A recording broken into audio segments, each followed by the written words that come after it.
പരിശുദ്ധാത്മാവേ എന്നിൽ വന്നു നിറയണമേ.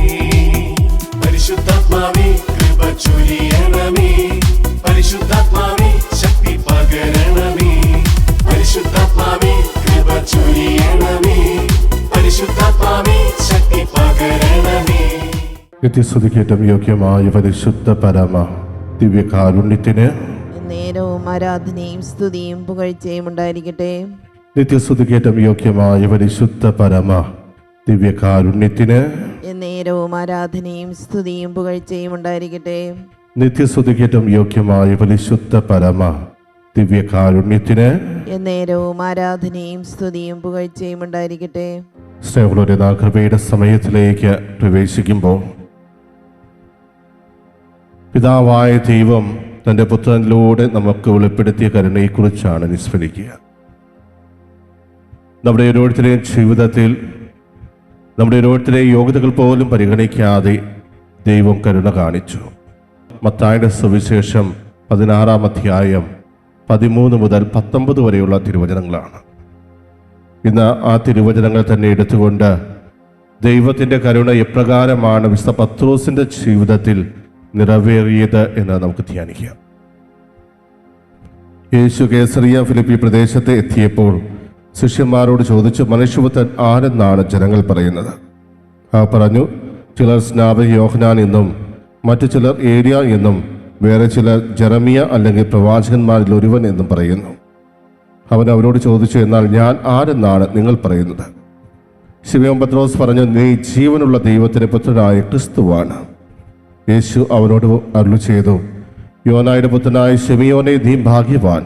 മാംസരക്തങ്ങളല്ല, സ്വർഗസ്ഥനായ എൻ്റെ പിതാവാണ് നിനക്ക് ഇത് വെളിപ്പെടുത്തി തന്നത്. ഞാൻ നിന്നോട് പറയുന്നു, നീ പത്രോസാണ്. ഈ പാറമേൽ എൻ്റെ സഭ ഞാൻ സ്ഥാപിക്കും. നരക കവാടങ്ങൾ അതിനെതിരെ പ്രബലപ്പെടുകയില്ല. സ്വർഗരാജ്യത്തിൻ്റെ താക്കോലുകൾ നിനക്ക് ഞാൻ തരും. നീ ഭൂമിയിൽ കെട്ടുന്നതെല്ലാം സ്വർഗത്തിലും കെട്ടപ്പെട്ടിരിക്കും. നീ ഭൂമിയിൽ അഴിക്കുന്നതെല്ലാം സ്വർഗത്തിലും അഴിക്കപ്പെട്ടിരിക്കും. ഇവിടെ നീ ജീവനുള്ള ദൈവത്തിൻ്റെ പുത്രനായ ക്രിസ്തുവാണ് എന്ന വലിയ വിശ്വാസ പ്രഖ്യാപനം പത്രോസ് നടത്തുമ്പോൾ, അത് പത്രോസ് അല്ല, യഥാർത്ഥത്തിൽ സ്വർഗസ്ഥനായ എൻ്റെ പിതാവാണ് നിനക്ക് വെളിപ്പെടുത്തി തന്നത് എന്ന് യേശു അവനോട് വളരെ വ്യക്തമായി പറഞ്ഞു കൊടുക്കുന്നുണ്ട്. മാനുഷികമായ ബുദ്ധിയിൽ ഒരിക്കലും എന്നെ തിരിച്ചറിയുവാൻ നിങ്ങൾക്ക് സാധിക്കില്ല. ദൈവത്തിൻ്റെ ഇടപെടൽ അവിടെ ആവശ്യമാണ്. അതുപോലെ ദൈവത്തിൻ്റെ വെളിപ്പെടുത്തൽ കൃത്യമായി ലഭിക്കുന്ന വ്യക്തികൾക്ക് മാത്രമാണ് ഞാൻ ആരെന്ന് യഥാർത്ഥത്തിൽ മനസ്സിലാക്കുവാൻ സാധിക്കുക. അതിൻ്റെ വെളിച്ചത്തിലാണ് യേശുനാഥൻ പത്രോസിനോട് പറയുന്നത്, മാംസരക്തങ്ങളല്ല, എൻ്റെ സ്വർഗസ്ഥനായ പിതാവാണ് ഇത് നിനക്ക് വെളിപ്പെടുത്തി തന്നതെന്ന്. അങ്ങനെ ഈ പിതാവായ ദൈവത്തിൻ്റെ വെളിപ്പെടുത്തൽ ഏറ്റുവാങ്ങിക്കൊണ്ട് പത്രോസ് ആ വലിയൊരു വിശ്വാസ പ്രഖ്യാപനം നടത്തുമ്പോഴും, പിന്നീട് യേശു തൻ്റെ പീഡാസഹനത്തെക്കുറിച്ച് ഉദ്ധാനത്തെക്കുറിച്ച് 1-ാം പ്രവചനം നടത്തുമ്പോൾ അതിനെതിരായിട്ട് സംസാരിക്കുന്നത് നമ്മൾ കാണുന്നുണ്ട്. വളരെ മാനുഷികമായി ചിന്തിക്കുന്ന പത്രോസിനെ നമുക്കവിടെ കാണുവാൻ സാധിക്കും. അതിൽ നിന്നെല്ലാം വെളിപ്പെടുന്നത് പത്രോസ് നമ്മൾ കരുതുന്നത് പോലെ ഒരു എക്സ്ട്രാ ഓർഡിനറി ആയിരുന്ന വ്യക്തിയല്ല, മറിച്ച് നമ്മളെപ്പോലെ മാനുഷികമായ ചിന്തകളാൽ നയിക്കപ്പെട്ടിരുന്ന ഒരു വ്യക്തിയാണ്. യേശു പത്രോസിനെ തിരഞ്ഞെടുക്കുമ്പോഴും അവനെന്തോ പ്രത്യേകതയുണ്ട് എന്ന് മനസ്സിലാക്കിക്കൊണ്ടാണ് പത്രോസ് യേശുവിനെ പിൻചെല്ലുന്നതെന്ന് നമുക്കറിയാം. ഒരു രാത്രി മുഴുവൻ അധ്വാനിച്ചിട്ട് ഒന്നും ലഭിക്കാതെ വിഷമിച്ചിരുന്ന വേളയിൽ തൻ്റെ വള്ളത്തിലിരുന്ന് തന്നെ അനുഗമിച്ച ജനക്കൂട്ടത്തോട് സംസാരിക്കുകയും അതിനുശേഷം വള്ളം ആഴത്തിലേക്ക് ഇറക്കി വലതുവശത്തായി വലയെറിയുവാൻ കൽപ്പിക്കുകയും ചെയ്തവൻ. അവൻ പറഞ്ഞതനുസരിച്ച് ചെയ്തപ്പോൾ 2 വള്ളങ്ങൾ കവിയോളം അവർക്ക് മത്സ്യങ്ങൾ ലഭിക്കുകയുണ്ടായി. അത് കണ്ടപ്പോൾ തന്നെ തന്നോട് കൽപ്പിച്ച വ്യക്തിക്ക് എന്തൊക്കെയോ പ്രത്യേകതയുണ്ടെന്ന് പത്രോസിന് മനസ്സിലാക്കുവാൻ സാധിച്ചു. കർത്താവേ, ഞാൻ പാപിയാണ്, ഇതിൽ നിന്ന് അകന്നു പോകണമേ എന്ന് കർത്താവിൻ്റെ കാൽക്കൽ വീണ് അവൻ അപേക്ഷിച്ചപ്പോൾ കർത്താവ് അവനോട് പറഞ്ഞത്, എന്നെ അനുഗമിക്കുക, ഞാൻ നിന്നെ മനുഷ്യരെ പിടിക്കുന്നവരാക്കാം. ആ ഒരു വാക്ക് കേട്ടുകൊണ്ട് എല്ലാം ഉപേക്ഷിച്ച് തനിക്ക് ലഭിച്ച ആ വലിയ മത്സ്യസമ്പത്ത് എല്ലാം ഉപേക്ഷിച്ചുകൊണ്ടാണ് പത്രോസ് യേശുവിനെ അനുഗമിച്ചത്. പക്ഷേ യേശു യഥാർത്ഥത്തിൽ ആരാണെന്ന് തിരിച്ചറിഞ്ഞുകൊണ്ടല്ല പത്രോസ് യേശുവിനെ അനുഗമിച്ചത് എന്ന് നമുക്കറിയാം. പക്ഷേ പത്രോസിൻ്റെ ജീവിതത്തിൽ എപ്പോഴും ഒരു വാശിയുണ്ടായിരുന്നു. തൻ്റെ കൂടെയുള്ളവരിൽ നിന്നും എപ്പോഴും ഒരു പടി മുന്നിൽ നിൽക്കുവാൻ ആഗ്രഹിച്ചുകൊണ്ടാണ് പത്രോസ് പ്രവർത്തിച്ചത്. ഇവിടെ നിങ്ങൾ ഞാൻ ആരെന്നാണ് വിചാരിക്കുന്നത് എന്ന് ചോദിക്കുമ്പോൾ മറ്റു ശിഷ്യന്മാരും അവിടെ ഉണ്ടായിരുന്നു. പക്ഷേ അവരെക്കാൾ മുമ്പ് തന്നെ ഉത്തരം പറയുവാൻ പത്രോസാണ് പരിശ്രമിച്ചത്. പല അവസരങ്ങളിലും നമുക്ക് പത്രോസിൻ്റെ ആ ഒരു ഇടപെടൽ കാണുവാൻ സാധിക്കും. അതുമല്ല, തൻ്റെ കൂടെ ഉണ്ടായിരുന്നവർ പോലും താനാണ് ശിഷ്യന്മാരിൽ പ്രമുഖൻ എന്ന പരിഗണന നൽകിയിട്ടുണ്ട് എന്ന സുവിശേഷങ്ങളിലൂടെ നമുക്ക് മനസ്സിലാക്കുവാൻ സാധിക്കും. എങ്കിലും അതേ പത്രോസ് തന്നെ പലപ്പോഴും ദൈവം വിചാരിച്ചതിൽ നിന്നും വിപരീതമായി പ്രവർത്തിക്കുന്നത് നമുക്ക് കാണുവാൻ സാധിക്കുന്നുണ്ട്. അതിനുദാഹരണമാണ് ഒന്നാമത്തെ തൻ്റെ പീഡാസഹനത്തെക്കുറിച്ചുള്ള പ്രവചനം നടത്തുമ്പോൾ യേശുവിനെ മാറ്റി നിർത്തിക്കൊണ്ട് പത്രോസ് പറയുന്നത്, ഇത് നിനക്ക് സംഭവിക്കാതിരിക്കട്ടെ. ഇത് പറയുമ്പോൾ ദൈവവിചാരത്തിന് എതിരായിട്ട് അല്ലെങ്കിൽ ദൈവത്തിൻ്റെ ഹിതത്തിന് എതിരായാണ് അവിടെ പത്രോസ് പ്രവർത്തിക്കുന്നത് എന്ന് നമുക്ക് കാണുവാൻ സാധിക്കും. അവിടെ ഉടനെ തന്നെ കർത്താവ് മറുപടിയും പറയുന്നുണ്ട്, സാത്താനെ മാറി നിൽക്കുക.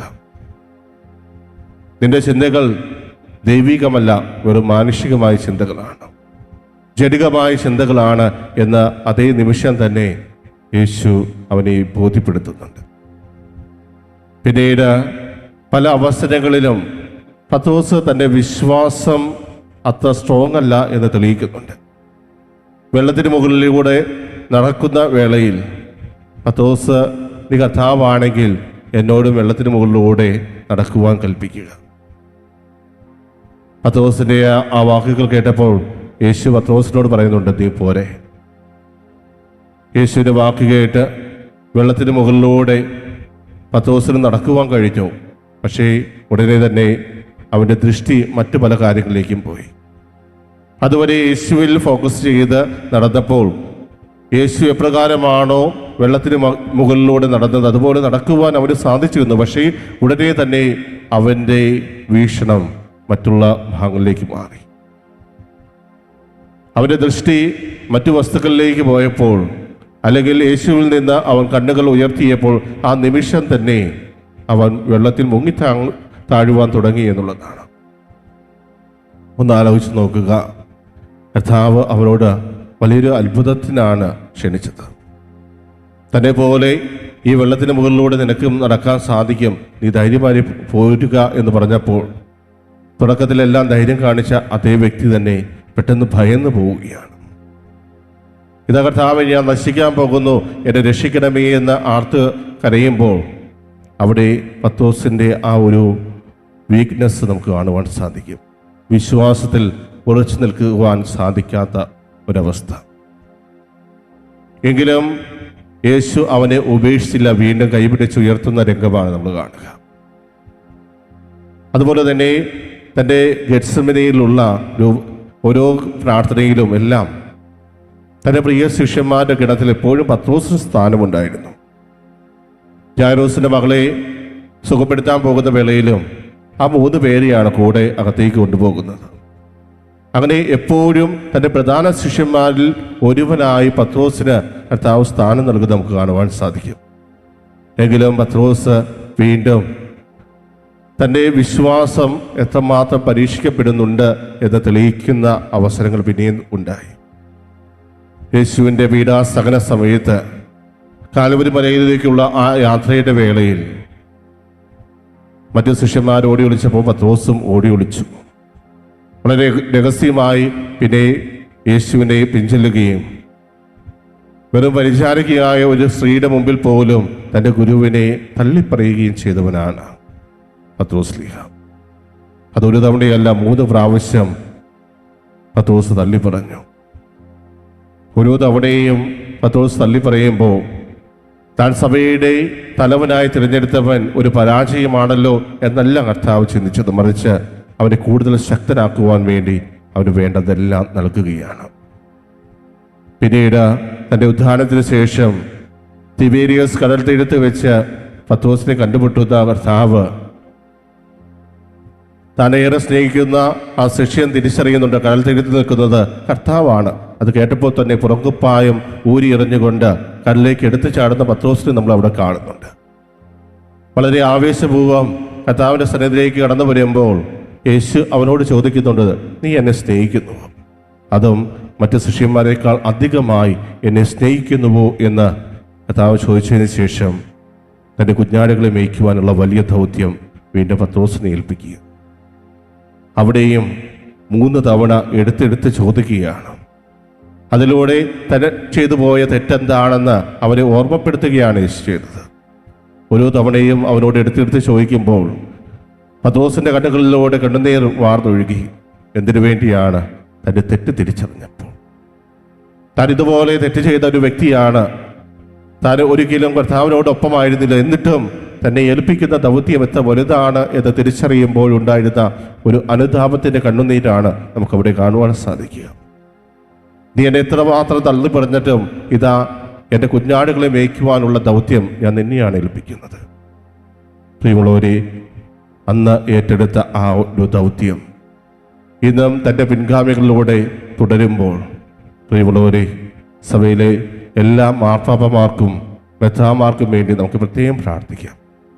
പത്രോസിൻ്റെ ആ സിംഹാസനത്തിന് നമ്മൾ നൽകുന്ന വില എന്ന് പറയുന്നത് അത് അളക്കാൻ പറ്റുന്ന ഒന്നല്ല. അത്രമാത്രം പ്രാധാന്യം നമ്മൾ പത്രോസിൻ്റെ ആ സിംഹാസനത്തിന് നൽകുന്നുണ്ട്. കാരണം അത് ദൈവം കരിവാർന്ന് നൽകിയ ഒരു സിംഹാസനമാണ്. അതിനാൽ തന്നെ ആ സിംഹാസനത്തിലിരിക്കുന്ന ഓരോ വ്യക്തിക്കും അത്രമാത്രം പ്രാധാന്യം നമ്മൾ കൽപ്പിക്കുന്നു. അതിനാൽ ഇന്ന് ഫ്രാൻസിസ് മാർപ്പാപ്പയെ നമുക്ക് പ്രത്യേകം ഓർക്കാം. അദ്ദേഹത്തിൻ്റെ ആരോഗ്യസ്ഥിതി വഷളായിക്കൊണ്ടിരിക്കുന്ന ഈ ഒരു സമയം നമ്മുടെ ഓരോരുത്തരുടെയും പ്രാർത്ഥന ഫ്രാൻസിസ് മാർപ്പാപ്പയ്ക്ക് വേണ്ടി നമുക്ക് ഉയർത്താം. സഭയെ ഇതുവരെ മുന്നോട്ട് നയിച്ച കർത്താവിന് ഒരു പദ്ധതിയുണ്ട്. അത് നമ്മുടെ നാശത്തിനുള്ള പദ്ധതിയല്ല എന്ന ബോധ്യത്തിൽ ഈ നിമിഷം കർത്താവിന് നന്ദി പറയുകയും അതോടൊപ്പം നമുക്ക് ദൈവത്തെ മഹത്വപ്പെടുത്തുകയും ചെയ്യാം.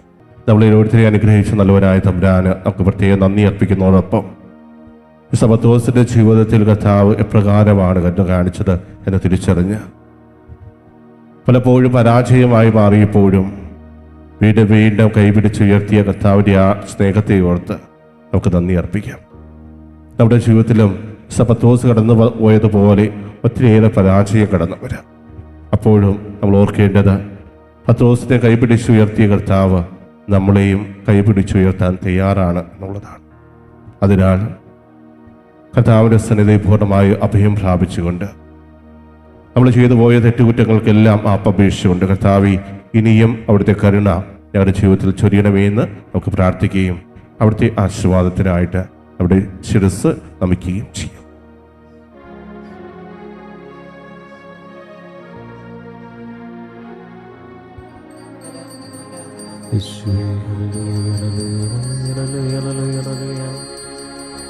ആരാധന ആരാധന ആരാധന യേശുനാഥ.